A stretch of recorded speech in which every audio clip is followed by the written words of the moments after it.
Hello everyone, कैसे हैं आप सब। तो आज की इस क्लास में आप सबके डिमांड पर क्लास 12 हिस्ट्री का मॉडल पेपर का सब्जेक्टिव सॉल्यूशन लेकर आए हैं। इससे पहले हम लोगों ने हिस्ट्री के बहुत सारे मॉडल पेपर कंप्लीट कर लिए, जिसमें मैंने आपको ऑब्जेक्टिव टाइप क्वेश्चन कवर कराया था। तो आज की इस क्लास में हम लोग सब्जेक्टिव टाइप क्वेश्चन कवर करेंगे, जो कि आपके बोर्ड एग्जाम के लिए काफी इंपॉर्टेंट है।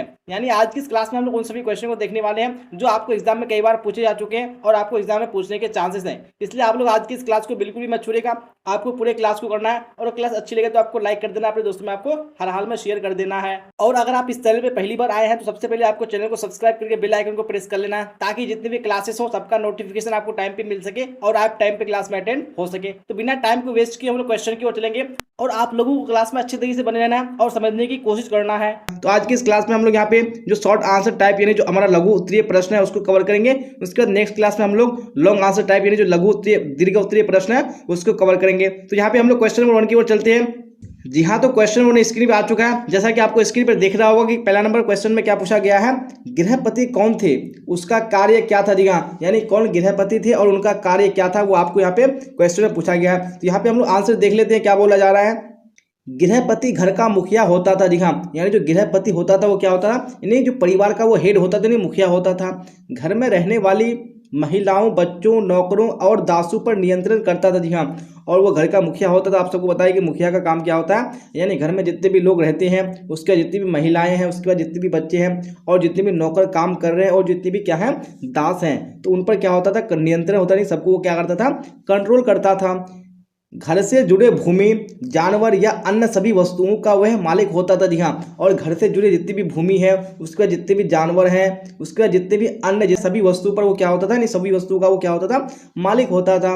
कभी कभी इस शब्द का प्रयोग नगरों में रहने वाले संभ्रांत व्यक्तियों और व्यापारियों के लिए भी होता था। जी हाँ, और कभी कभी जो ये गृहपति शब्द है वो किसके लिए यूज किया जाता था, यानी जो नगरों में रहने वाले संभ्रांत व्यक्ति हैं और जितने भी जो व्यापारी होते थे उनके लिए भी ये प्रयोग किया जाता था। जी हाँ, तो मैंने यहाँ पे आपको बता दिया था कि गृहपति कौन था और उसका कार्य क्या था। जी हाँ, तो आप सबने यहाँ पे अच्छे से क्वेश्चन और उनका आंसर देख लिया। तो इसी तरह देख लेंगे हम लोग नेक्स्ट क्वेश्चन, क्वेश्चन नंबर 2 को। और आपको इसी तरह सारे क्वेश्चन को देखना अगर आप एग्जाम में अच्छे मार्क्स लेके आना चाहते हैं। तो यहाँ पे क्वेश्चन नंबर 2 में आपको पूछा गया है, प्रयाग प्रशस्ति के लेखक कौन थे, इस प्रशस्ति में किसकी चर्चा है। जी हाँ, यहाँ पे आपका ऑब्जेक्टिव टाइप क्वेश्चन भी सॉल्व हो जाएगा, तो आपको बिल्कुल ध्यान से सुनना है। जी हाँ, तो यहाँ पे पूछा गया कि जो प्रयाग प्रशस्ति है उसके राइटर, उसके लेखक कौन थे और इस प्रशस्ति में किसकी चर्चा की गई। जी हाँ, किसका वर्णन किया गया, यहाँ पे आपको पूछा है। तो देख लेते हैं यहाँ पे हम लोग आंसर।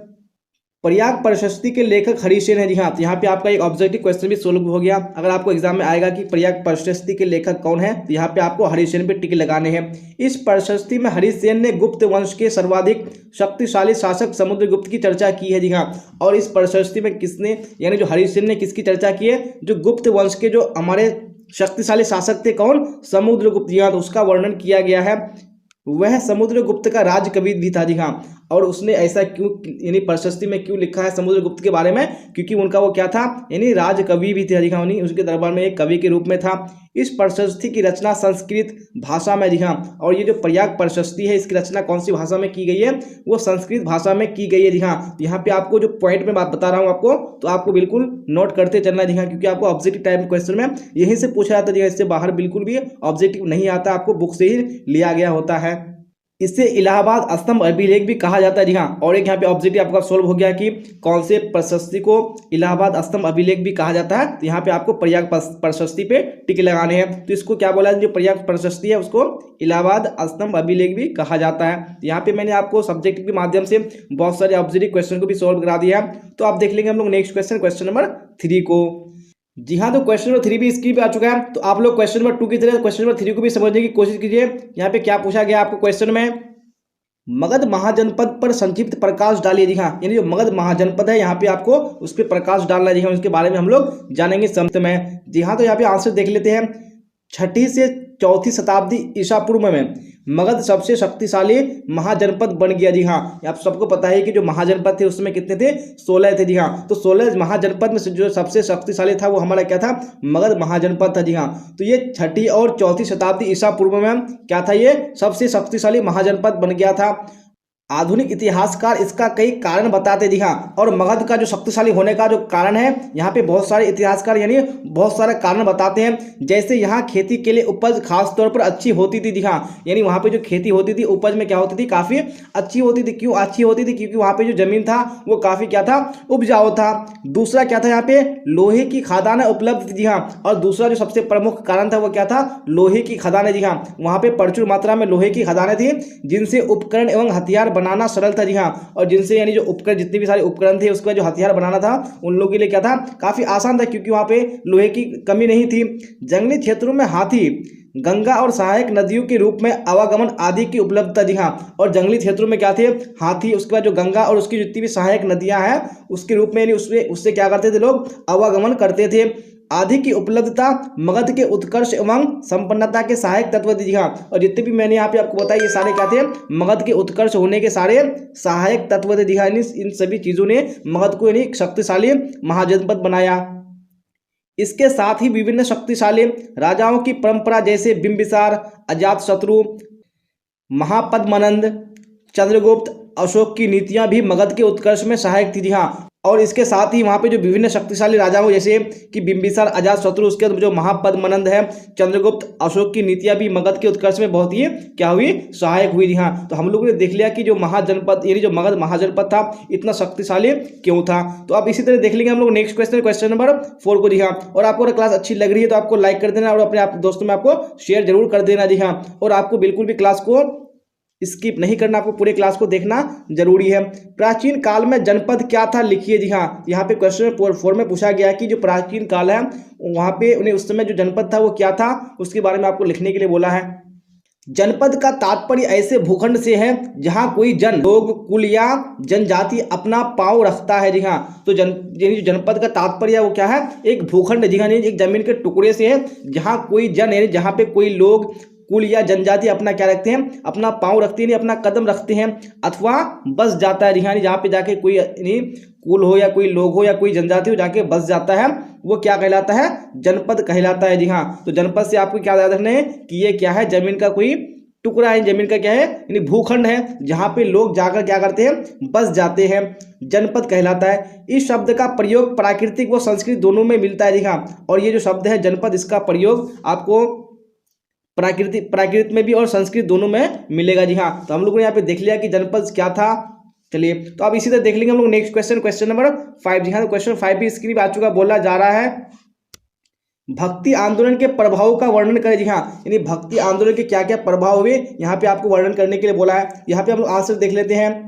भक्ति आंदोलन के निम्नलिखित प्रभाव थे जी हाँ। यहाँ पे हम लोग देखेंगे कि भक्ति आंदोलन के कौन कौन से प्रभाव देख लेते हैं। तो सबसे हमें क्वेश्चन यानी सबसे नंबर 1 पे क्या बोला गया है, भक्ति आंदोलन के संतों ने स्थानीय भाषा में भजन गाए एवं पदों का सृजन किया जी हाँ। और भक्ति आंदोलन के जितने भी संत थे उन्होंने क्या किया, यानी जो स्थानीय भाषा था जी हाँ, जो रीजनल लैंग्वेज था उसमें क्या गाया, भजन गाया और पदों का सृजन किया। इससे प्रांतीय भाषा एवं साहित्य का विकास हुआ जी हाँ। अब आप सबको बताइए कि अगर क्या करेंगे, जो स्थानीय भाषा है उसमें अगर भजन गाएंगे जितने भी संत हैं तो उससे क्या होगा, जो प्रांतीय भाषा यानी जो वहाँ की रीजनल लैंग्वेज थी और जो साहित्य था उसका क्या हुआ, विकास हुआ। चलिए यहाँ पे दूसरा हम लोग प्रभाव देख लेते हैं, क्या बोला गया है, जनता में भाईचारे एवं सहिष्णुता की भावना का विकास हुआ जी हाँ। और इससे भक्ति आंदोलन से क्या हुआ, जनता में यानी लोगों में भाईचारा उत्पन्न हुआ, जो सहिष्णुता की भावना है वो भी जागृत हुई। उसके बाद तीसरा यहाँ पे प्रभाव क्या है, हिंदू मुस्लिम के बीच वैमनस्य यानी अमित्रता में कमी आई जी हाँ। यानी हिंदू और मुस्लिम के बीच में जो भी क्या थी,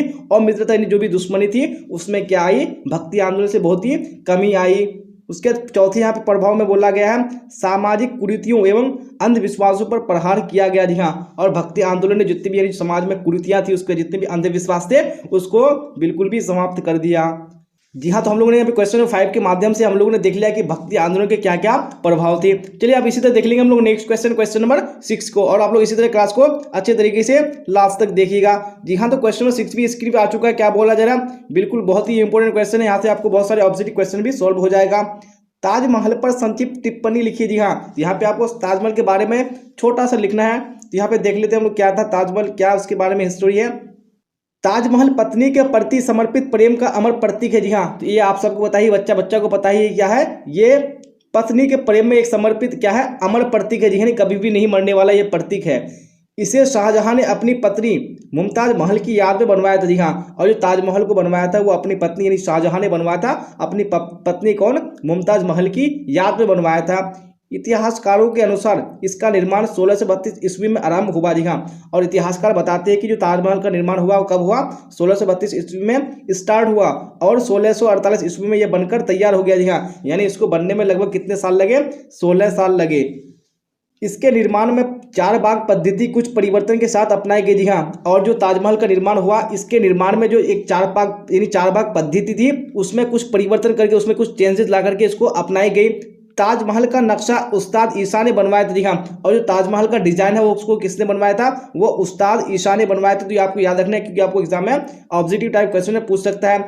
इसके वास्तुकार उस्ताद अहमद लाहौरी थे। जी हाँ, और उसके जो आर्किटेक्ट थे वो कौन थे, उस्ताद अहमद लाहौरी। यह सफेद संगमरमर की बनी विश्व की सर्वश्रेष्ठ इमारत है। जी हाँ, तो मैंने यहाँ पे आपको बता दिया कि ताजमहल को क्यों बनवाया गया, ताजमहल को किसने बनवाया, ताजमहल को कौन सी ईस्वी में बनाया गया और ताजमहल कब बनकर तैयार हुआ, उसकी डिजाइन उसके नक्शे को किसने बनवाया और उसके जो वास्तुकार थे वो कौन थे। तो यहाँ पे मैंने आपको बिल्कुल 6 से 7 ऑब्जेक्टिव टाइप क्वेश्चन सॉल्व करा दिया है। तो आपको हर पॉइंट को याद रखना, अगर आप याद रख लेते हैं तो आपका जो ऑब्जेक्टिव टाइप क्वेश्चन है उसमें कोई भी परेशानी नहीं होगी।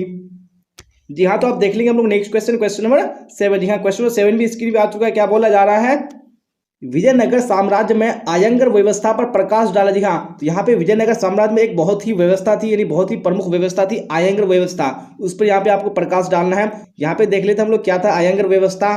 आयंगर व्यवस्था के अनुसार प्रत्येक ग्राम को एक स्वतंत्र इकाई के रूप में संगठित किया जाता था। जी हाँ, यानी जो आयंगर व्यवस्था था उनके अनुसार जितने भी गांव थे, जितने भी ग्राम थे, सबको एक स्वतंत्र इकाई के रूप में क्या किया गया था, संगठित किया जाता था।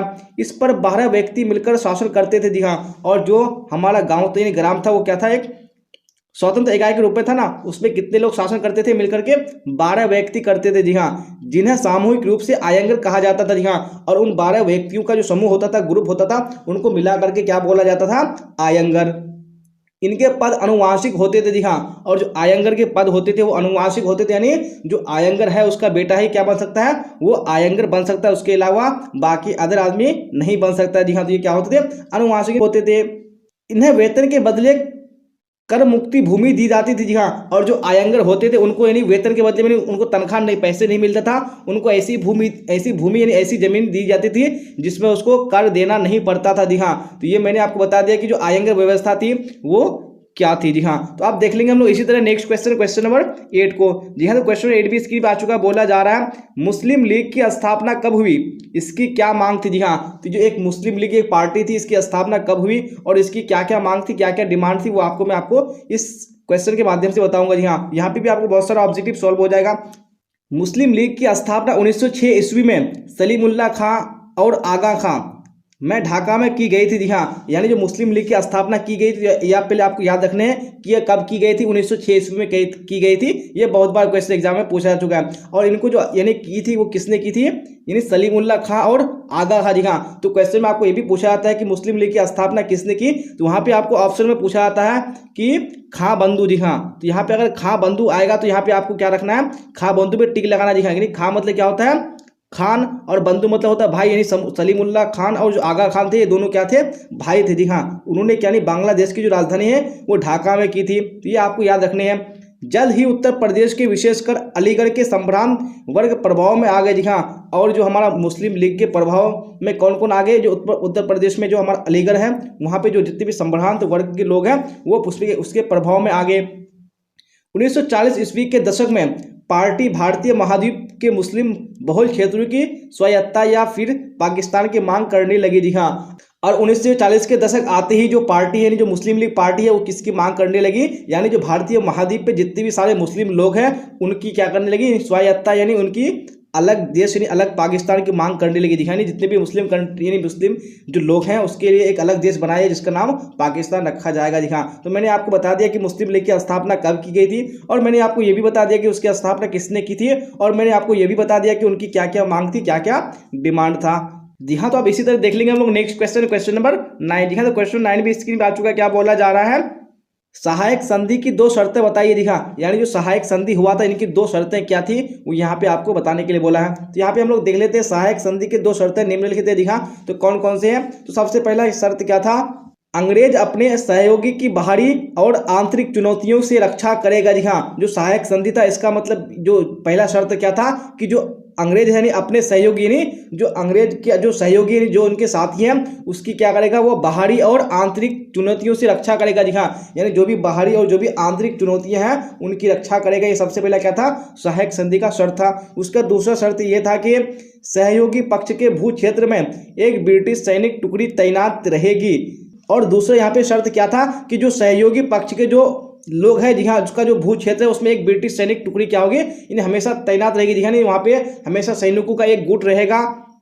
सहयोगी पक्ष को इस टुकड़ों के रखरखाव की व्यवस्था करनी होगी। जी हाँ, और जो सहयोगी पक्ष के क्या है लोग हैं तो उनको जो ये क्या करनी पड़ेगी, जो जो सैनिक टुकड़ी वहाँ पे तैनात होगी उसकी व्यवस्था करनी पड़ेगी। उसका रखरखाव कैसे होगा, यानी कहाँ पे रखना पड़ेगा, तो ये सारा व्यवसाय यानी सहयोगी पक्ष के व्यक्ति लोग करेंगे। जी हाँ, तो यहाँ पे मैंने बता दिया कि जो सहायक संधि हुई थी इनकी दो शर्त। चलिए आप देख लेंगे हम लोग नेक्स्ट क्वेश्चन, क्वेश्चन नंबर 10। जी हाँ, तो क्वेश्चन नंबर 10 भी स्क्रीन पे आ चुका है। क्या बोल रहा है जरा ध्यान से देखिए, क्या बोला जा रहा है, प्रांतों में कांग्रेसी मंत्रिमंडलों ने क्यों त्यागपत्र दे दिए। जी हाँ, यानी प्रांतों में जो कांग्रेसी मंत्रिमंडल थे यानी कांग्रेस के जो जितने भी मंत्री थे उन्होंने क्या त्यागपत्र क्यों दिया। जी हाँ, उन्होंने क्यों इस्तीफा दे दिया, यहाँ पे आपको रीजन बताने हैं। 1 सितंबर 1939 ईस्वी में द्वितीय विश्व युद्ध आरंभ हो गया। जी हाँ, तो आपको ये याद रखनी है कि जो द्वितीय विश्व युद्ध हुआ था वो कब हुआ था, 1 सितंबर 1939 को ही ये स्टार्ट हो गया था। इंग्लैंड इसमें शामिल था। जी हाँ, और आप सबको बताइए कि जो सेकेंड वर्ल्ड वॉर हुआ था उसमें इंग्लैंड क्या था, इसमें यानी शामिल था। भारत के वायसराय लिनलिथगो। जी हाँ, तो ये आपको एग्जाम में बार बार क्वेश्चन पूछा जा चुका है कि जब यानी जो सेकेंड वर्ल्ड वॉर हुआ था उसमें वायसराय कौन था। जी हाँ, तो उसमें भारत का वायसराय कौन था, वो लिनलिथगो था। उन्होंने भारतवासियों से बिना पूछे भारत को इस युद्ध में शामिल कर लिया। जी हाँ, और जो वायसराय था लिनलिथगो उन्होंने भारतवासियों को बिना पूछे ही उनको जो सेकेंड वर्ल्ड वॉर है उसमें उसको शामिल कर दिया। इस बात से नाराज होकर कांग्रेसी मंत्रिमंडलों ने त्यागपत्र दे दिए। जी हाँ, और क्योंकि जितने भी जो वहाँ पे क्या थे कांग्रेसी मंत्रिमंडल में जितने भी मंत्री थे उन्होंने क्या कर दिया, त्यागपत्र यानी इस्तीफा दे दिया। जी हाँ, क्योंकि उन्होंने यानी भारतीयों को बिना पूछे ही उनको इन्हीं युद्ध में शामिल कर दिया। तो यहाँ पे मैंने आपको बता दिया कि जो मंत्रिमंडल में जितने भी मंत्री थे उन्होंने क्यों त्यागपत्र दे दिया। जी हाँ, तो इसी क्वेश्चन के साथ आज का क्लास एंड होता है और मुझे उम्मीद है कि आपको क्लास अच्छी तरीके से समझ में आई होगी। और अगर क्लास अच्छी लगी हो तो आपको लाइक कर देना, अपने दोस्तों में आपको शेयर कर देना। और जैसा कि मैं आपको मॉडल सेट में आपका ऑब्जेक्टिव टाइप क्वेश्चन और साथ साथ में आपका मॉडल पेपर का सब्जेक्टिव टाइप क्वेश्चन भी सॉल्व कराते चलता हूँ। अगर आप ये सारे क्लास को कर लेते हैं तो मुझे उम्मीद है कि एग्जाम में आपको 90+ स्कोर करने से कोई भी नहीं रोक सकता। जी हाँ, तो आपको क्या करना है, बिल्कुल भी क्लास को एक भी मिस नहीं करना है। और जाते जाते आप लोग कमेंट बॉक्स में बताइए कि आप लोगों को क्लास कैसी लगी। तो यहाँ तक बने रहने के लिए आप सबका धन्यवाद। फिर मिलेंगे हम लोग अगली क्लास में। Till then, bye bye, tata, see you on the next class.